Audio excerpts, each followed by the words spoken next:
अब देखो, of management, तो मैं अगर मैनेजमेंट को बोलूं कि मैनेजमेंट एक आर्ट है या एक साइंस है या एक प्रोफेशन है, तो इसका आंसर ना हाँ भी हो सकता है, ना भी हो सकता है। लेकिन जो भी आंसर होगा हमें उसको जस्टिफाई करना होगा। और मैं बोलता हूं जब भी आप नेचर ऑफ मैनेजमेंट टॉपिक को समझाना तो एक सिंपल रूल रखना। Simple rule is LHS is equals to RHS होना चाहिए। यानी एक पैराग्राफ आपका आर्ट साइंस प्रोफेशन होगा, एक पैराग्राफ आपका मैनेजमेंट होगा, और दोनों में जब सिमिलैरिटी हो जाएगी इट विल बी प्रूव्ड कि वो आर्ट है, वो साइंस है, वो प्रोफेशन है। And if it is not proved, ये प्रूव फिर आप कर लोगे कि भाई ये आर्ट नहीं है, साइंस नहीं है, या आपका ये प्रोफेशन नहीं है। ठीक है, तो इस चीज को समझाने का LHS RHS रूल याद रखना। ठीक है, अब कैसे LHS RHS? सबसे पहले मैं अगर बोलूं कि मैनेजमेंट एक आर्ट है, अगर मैनेजमेंट आर्ट है तो मुझे पहले ये बताना होगा कि भैया आर्ट होता क्या है। तो मैंने बोला आर्ट का सिंपल मतलब है आपके पास जो एग्जिस्टिंग नॉलेज है ना, आप उसको अपने स्किलफुल तरीके, अपने पर्सनल तरीके से अप्लाई करते हो। यानी कि मैंने आप सबको पढ़ा दिया, आप सबके पास सेम थ्योरीज, सेम नॉलेज होगी, लेकिन जब एग्जाम में आप लिखोगे ना, तो you will use your skill of writing, you will use your personal way of writing, यानी you will apply your knowledge in your skilful and personal manner. तो आर्ट का सिंपल मतलब होता है आपकी नॉलेज का पर्सनलाइज्ड एप्लीकेशन को हम आर्ट कहते हैं। अब मैंने आर्ट के अंदर ये बात तो बता दी कि आर्ट का मतलब क्या है, अब मुझे ये भी समझाना होगा कि भाई आर्ट में क्या क्या फीचर हैं, और वही फीचर क्या मैनेजमेंट में है तो वो आर्ट है। ठीक है, अब देखो पहला चीज, हर एक आर्ट में थियोरिटिकल नॉलेज होती है। हर एक आर्ट की अपनी थियोरिटिकल नॉलेज होती है। इसके लिए एकदम सिंपल सा मैंने क्या बोला है, जैसे कि अगर आप लिटरेचर की बात करेंगे, लिटरेचर इज एन आर्ट, उसका लिटरेचर का अपना नॉलेज है। अगर आप डांसिंग की बात करेंगे, एक्टिंग की बात करेंगे, म्यूजिक की बात करेंगे, सबके अपने अपने थियरीज हैं। जैसे डांसिंग के अपने डांस के फॉर्म्स हैं, डांस के स्टेप्स हैं। ठीक है, एक्टिंग के अपने कोर्स होते हैं, म्यूजिक के अपने नोट्स वगैरह होते हैं, पिच वॉइस सब होती है। ठीक है, तो ये सारी चीज में अपना सेट ऑफ थ्योरीज, यानी इन सारी चीज में क्या है, इनकी सेट ऑफ थियरीज मौजूद हैं, थ्योरेटिकल नॉलेज मौजूद है। एंड फिर मैंने पैराग्राफ को चेंज किया, ऊपर वाला तो आर्ट है, सेकंड पैरा में क्या बोल रहा है, it this is same with management. क्यों? Management also consist of theoretical knowledge, lot of literature is available like marketing, finance, HR। या मैं सिंपल बोलूं, आप इतना पूरा मैनेजमेंट का जो बुक पढ़ रहे हो, जितने भी आप मैनेजमेंट के feature, principle, merit, demerit, forms, method सब पढ़ रहे हो ना, प्रोसेस, तो इतना सारा थियोरी आप भी तो पढ़ रहे हो, तो आप बोलोगे कि भैया हर एक मैनेजमेंट के अंदर भी a lot of theory is involve. ठीक है, तो ये भी प्रिंसिपल कुछ और नहीं है, these are also set of theories. तो हेंस प्रूव्ड, दोनों में सेट ऑफ थ्योरीज होती हैं। इसलिए इसलिए कंक्लूजन की लाइन देखो मैंने क्या लिखा है, कंक्लूजन की लाइन देना जरूरी है ना, हेंस प्रूव्ड। तो कंक्लूजन से मैनेजमेंट इज एन आर्ट, पहला पॉइंट। दूसरा, पर्सनलाइज्ड एप्लीकेशन। पर्सनलाइज्ड एप्लीकेशन क्या बोलता है कि भाई थियोरिटिकल नॉलेज तो ठीक है, बट आर्ट की एक खास बात क्या है कि ये जो नॉलेज का यूज होगा ना, it will vary from person to person. हर एक आर्ट की एक खासियत है कि एक ही डांस टीचर से पढ़ेंगे, लेकिन सारे बच्चे अलग फॉर्म ऑफ डांस, अलग तरीके से डांस करते हैं। ठीक है, उनका अलग एक अंदाज बन जाता है। हर एक आर्टिस्ट को सेम टीचर भी सिखाए तो उनका आर्ट का लेवल, आर्ट का वे बहुत अलग हो जाता है। तो हमने क्या बोला कि आर्ट की खास बात यह है कि नॉलेज का वो पर्सनल यूज के हिसाब से vary from person to person हो जाता है। एग्जाम्पल के लिए मैंने यहां पर दिया है, दो सिंगर, दो डांसर के सेम नॉलेज होगा, बट जैसे वो नॉलेज को यूज करेंगे it will differ from each other. ये तो मैंने आर्ट को समझा दिया। फिर मैं बोल रहा हूँ this is same with management as well. ठीक है, ये कॉमन लाइन देख रहे हो, हर जगह बीच में एक लाइन आ रही है, this is same with management as well. और कंक्लूजन लाइन में आ रहा है दस मैनेजमेंट इज एन आर्ट। ये दोनों लाइन हर जगह पर होनी जरूरी है। तो क्या बोल रहे हैं, manager applies own method and knowledge to a given situation, issue, a problem on his own unique manner to solve it। यानी हर एक मैनेजर उसी आईआईएम से पढ़कर आ सकता है, उसी कॉलेज से एमबीए कर सकता है, ठीक है। लेकिन जब कोई प्रॉब्लम आएगी, जब कोई सिचुएशन, कोई इशू अराइज होगा ना, तो जिस तरीके से वो उसको सॉल्व करेगा, it will differ from manager to manager. जैसे it is varying from person to person, this is also varies from manager to manager, यानी वो भी तो पर्सन ही हो गया। Thus we can say management is an art. दो point prove. Third point, based on practice and creativity. Based on practice and creativity क्या बोल रहा है कि भाई हर एक आर्ट की सबसे खास बात है, as much you practice that much your creativity improves. जितना ज्यादा प्रैक्टिस करोगे उतना ज्यादा क्रिएटिव हो जाओगे। तो ये क्या बोल रहे हैं, every art needs creative practice of existing theoretical knowledge। like एक painter है, becomes more and more creative by his practice and gets more perfection in his work। तो this is same with management। कैसे, manager working for 10 year has more perfection than a new manager। किस चीज में, जब solving problems की बात आएगी, again and again उसने सॉल्व किया होगा, देन ही becomes more creative and skilled in solving such problems. तो एक मैनेजर जो 10 साल से सॉल्व कर रहा है उन प्रॉब्लम को, फैक्ट्री को समझता है, वो चुटकियों में कोई प्रॉब्लम आएगा समझ जाएगा इसका क्या उपाय है। वेर एस एक न्यू मैनेजर को उसी को समझने में समय लग जाएगा। तो इसमें भी हमने क्या बोला कि विथ द प्रैक्टिस उसकी creativity to solve the problem increases. तो thus we can conclude it is an art।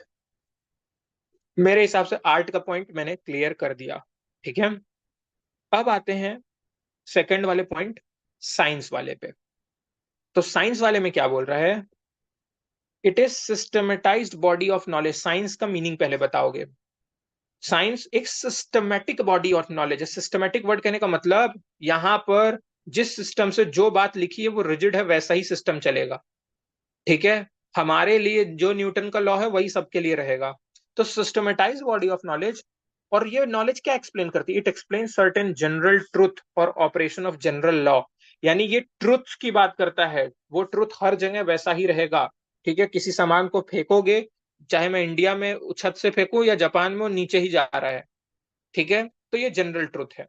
तो वही चीज ये बता रहा है कि साइंस का ये मीनिंग होता है। अब साइंस की कुछ फीचर्स हैं, अब हम देखेंगे कि यार ये फीचर है या नहीं है। मैं आपको एक बात बता देता हूं, साइंस में ना जब भी क्वेश्चन आए तो आप बोलोगे इट इज इम्प्योर साइंस या पार्शियल साइंस, ठीक है। मैनेजमेंट प्योर साइंस नहीं है, या साइंस नहीं है। ज्यादा ज्यादा आपको फील होगा कि यार साइंस नहीं है, हम जबरदस्ती प्रूव कर रहे हैं, बट एग्जाम में क्योंकि प्रूव करने कई बार आ जाता है इसलिए मुझे प्रूव करना पड़ रहा है, ठीक है। बट इम्प्योर साइंस है, पार्शियल साइंस है, ठीक है, बहुत कम साइंस है ये।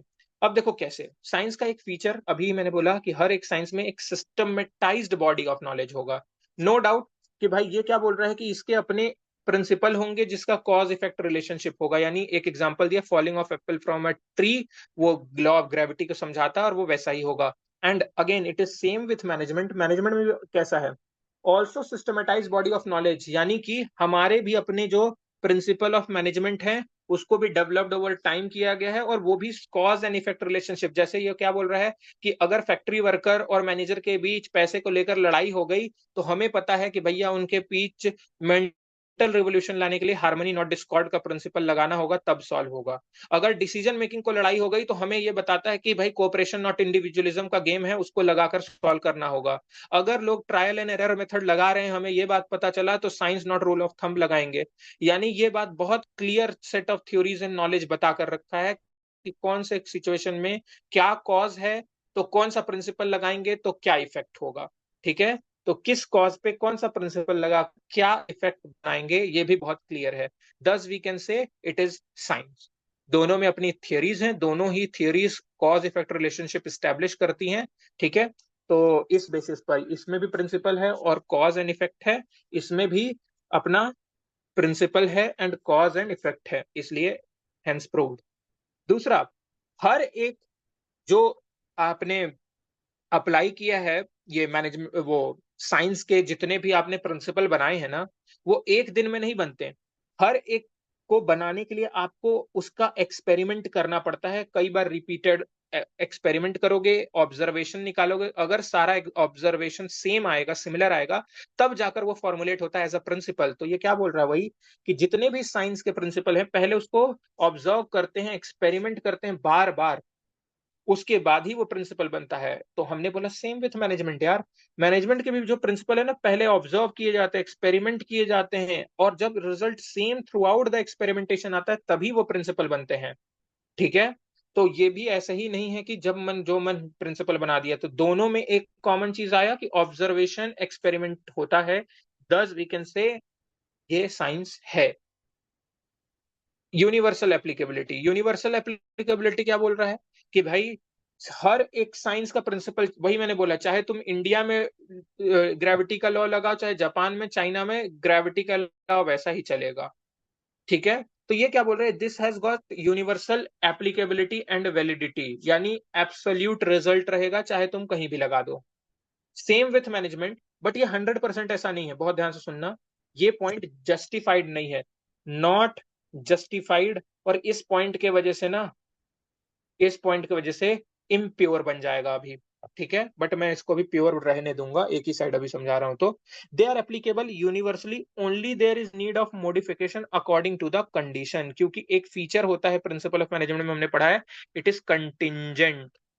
तो कंटिंजेंट मैंने आपको बताया था, ये सिर्फ और सिर्फ प्रिंसिपल ऑफ मैनेजमेंट का फीचर है, हर जगह पर नहीं लग जाता ऐसा। तो ये देखो क्या बोल रहा है, it is almost same with management, these are universally applicable, only there is slight modification needed as per the condition। ठीक है। अच्छा, एक लाइन देखो यहां पर बोल रहा है, also produces result which are not exact but relative in nature। देखो यहां मैंने क्या बोला, this will be exact, absolute का मतलब होता है exact, और यहां मैं बोल रहा हूं not exact but relative। तो यहां पर एक तरीके से मैं बोलूंगा, दिस इज नॉट जस्टिफाइड ना भाई, ये प्रूव नहीं हो रहा। लेकिन अगर आपको एग्जाम में प्रूव करने के लिए दे दिया, बहुत ध्यान सुनना, बोला कि प्रूव करो कि ये साइंस है, तब आप इस लाइन को लिखोगे, it will produce similar result. आप इस वर्ड को, नॉट एग्जैक्ट वर्ड को, एक वर्ड में रिप्लेस कर देना, it will produce similar result. Same result, exact result ना बोल के सिमिलर रिजल्ट से कर दोगे। और अगर आपको नहीं प्रूव करने को आया कि यार साइंस नहीं है, तब ऊपर में आप बोलोगे एग्जैक्ट रिजल्ट, यहां पर आप बोलोगे नॉट एग्जैक्ट बट रिलेटिव। बस इसी दोनों लाइन को के वर्ड्स को फेर बदल करके आप साइंस को प्रूव कर सकते हो, इट इज प्योर साइंस या नॉट साइंस। ठीक है। दोनों चीज के लिए मैंने यहां पर वर्डिंग्स को बता दिया कि क्या डिफरेंस आ जाता है। इतनी बात समझ में आई? Yes sir. हाँ जी। ठीक है। अब आते हैं हमारे कॉमर्स वाले बच्चे, और कॉमर्स वाले बोलेंगे नहीं भाई ये तो प्रोफेशन है। प्रोफेशन की मीनिंग क्लास 11th में पढ़ा था कि प्रोफेशन एक इकोनॉमिक एक्टिविटी है जिसमें एक इंसान सर्विस देता है। ठीक है।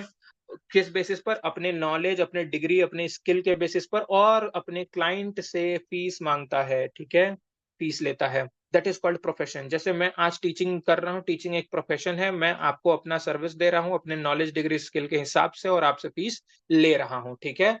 तो प्रोफेशन का मीनिंग तो मैंने बता दिया, अब हमें प्रोफेशन के फीचर्स को मैप कराना है, मैच कराना है।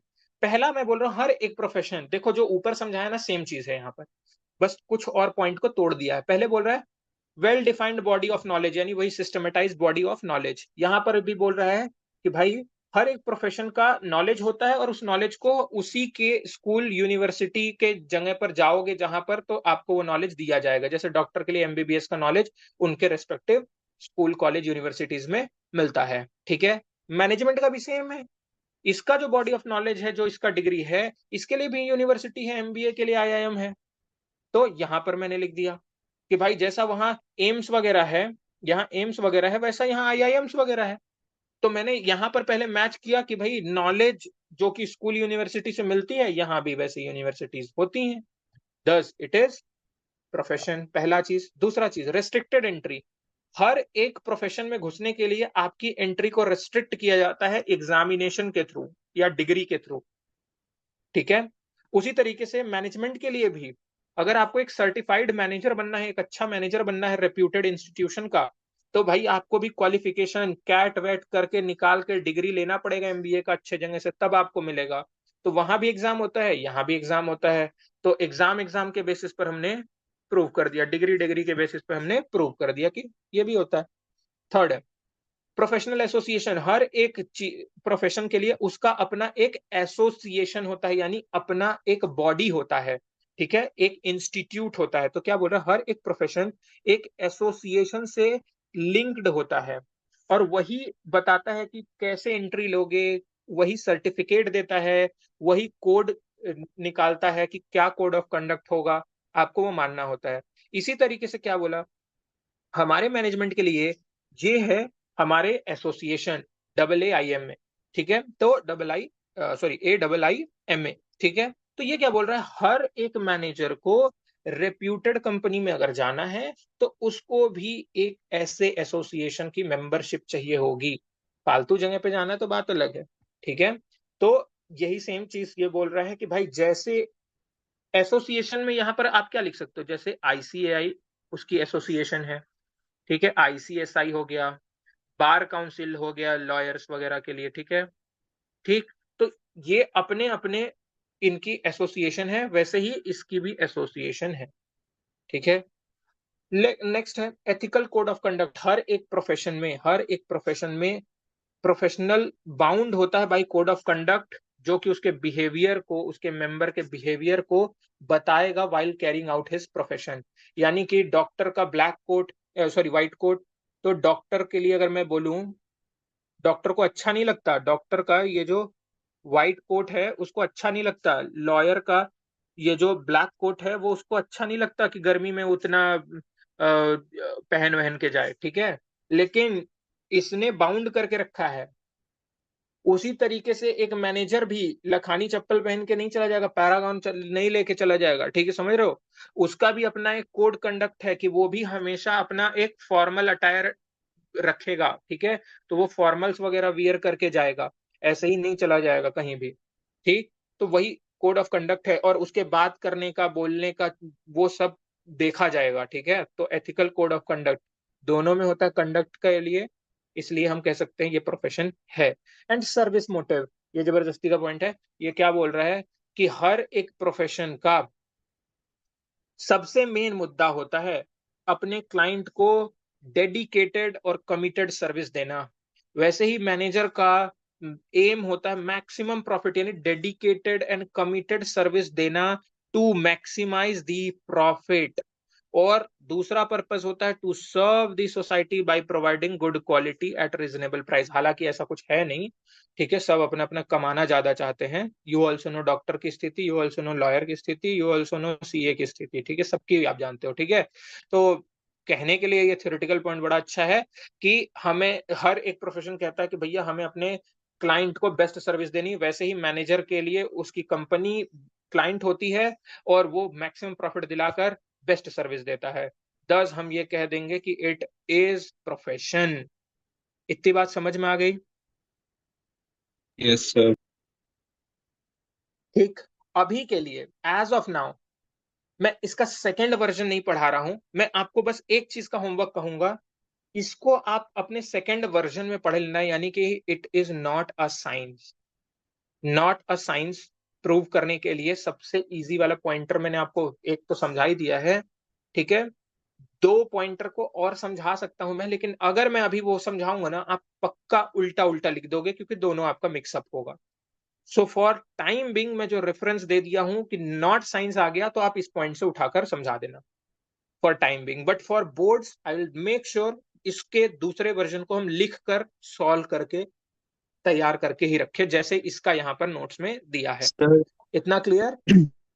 मैनेजमेंट नॉट एज साइंस में ये होगा कि principle based on experimentation, but management में हम लोग ह्यूमन से करते हैं तो हम लोग प्रिडिक्ट नहीं कर पाते कि कैसा होगा।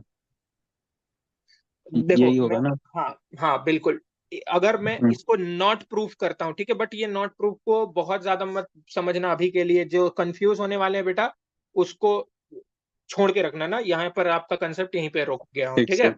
अब मैं दो पॉइंट को, ये पॉइंट तो नॉट जस्टिफाइड कर दिया कि भाई एक में एब्सोल्यूट रिजल्ट आता है, एक में नॉट एब्सोल्यूट यानी नॉट एग्जैक्ट रिलेटिव आता है।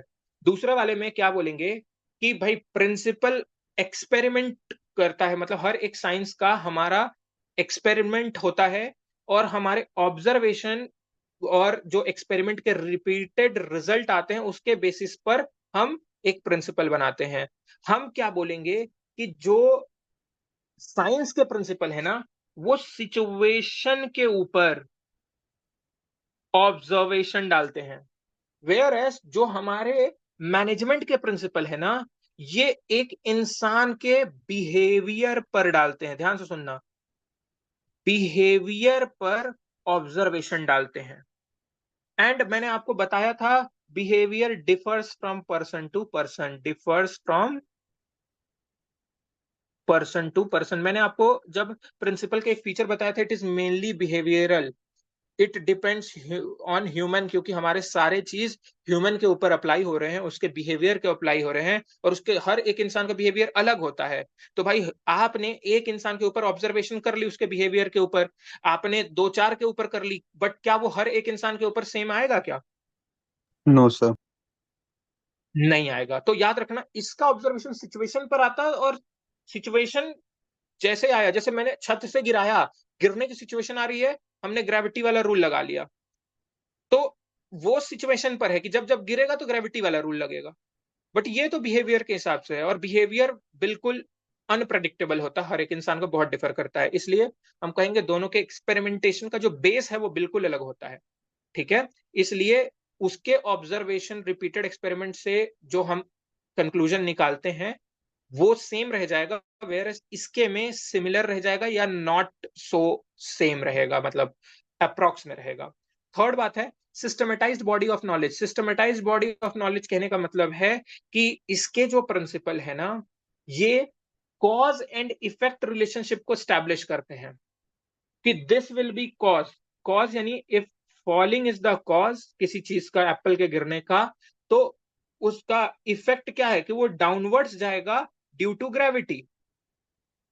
ठीक है, तो ग्रेविटी के की इफेक्ट से वो नीचे जा रहा है, ये कॉज एंड इफेक्ट सिंपल सा है। वेयर एज हमारा जो ये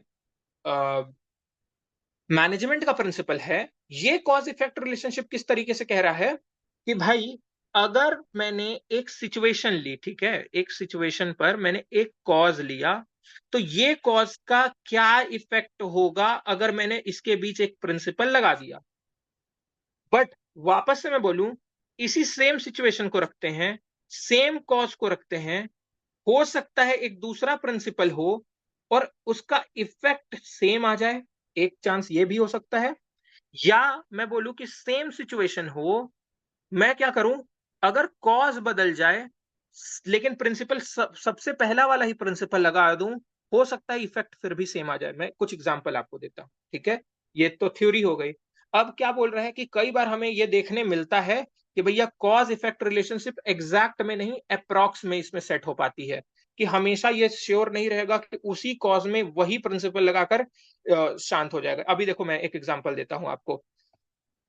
क्लास में हल्ला जब भी होता है, टीचर मैनेजमेंट का अपना प्रिंसिपल लगा रहा है, उसको ये बात पता है कि भाई जब हल्ला होगा तो मैं क्या कर सकता हूं, डांट कर, नाम लिखकर, मार पिटाई करके बाहर करा के शांत करा सकता हूं। लेकिन मैं अभी बोल रहा हूं हल्ला हो रहा है, and the day is teachers day, और the day is your fest, will it have same effect? No sir. It can never. ये सिंपल क्या बता रहा है आपको, ऊपर वाला जो कॉज और इफेक्ट है ना, एग्जैक्ट है। सी वो वो जो ऐसे लिख दो, H+O2 जोड़ेंगे, ठीक है, तो आपको पता है कि भैया वो H2O का फॉर्मेशन जो करता है बैलेंसिंग करके, वो यही करेगा। आपको ये पता है, सिंपल है कि ये वाला अगर फॉर्मूला बन गया तो यही रिजल्ट आने वाला है, ये आपको स्टेब्लिश्ड है, और ये ऐसा ही होगा, चाहे कोई मिला दे, मैं मिला दू, जाऊं आप मिला दो, कहीं भी मिलाया जाएगा, ऐसा ही बनने वाला है। लेकिन यहां पर अगर एक कॉज है, यानी यहां पर मान लो डिस्कॉर्ड है, ठीक है, और हमें इफेक्ट में हार्मनी चाहिए, और हमने प्रिंसिपल लगाया हार्मनी नॉट डिस्कॉर्ड का, तो ये जरूरी नहीं है कि ये डिस्कॉर्ड सॉल्व हो जाए और हार्मनी आ ही जाए। ठीक है, ये जरूरी नहीं है। तो ये एग्जैक्ट नेचर, कॉज और इफेक्ट का एग्जैक्ट बाउंडिंग नहीं करता या एग्जैक्ट इफेक्ट नहीं दिखाता, कॉज का एग्जैक्ट इफेक्ट नहीं आता, अप्रॉक्स इफेक्ट दिखाता है सर। ठीक है, तो याद रखना इन तीन को अगर आपको नेगेटिव प्रूव करना है तो आपको इस तरीके से जाना होगा। वैसे अगर नेगेटिव प्रूव करने के लिए आए तो बेटा मैं फिर से बोलूंगा, इस पॉइंट से समझा देना, अगर मार्क्स कम के आए। नहीं आए तब आपको जबरदस्ती के ये ज्ञान लगाने पड़ेंगे। क्लियर इतना? Yes sir. तो ये हो गया हमारा आज के लिए ये वाला टॉपिक। ठीक, आज का हमारा ये टाइम हो गया 9:30 पे, यहाँ पर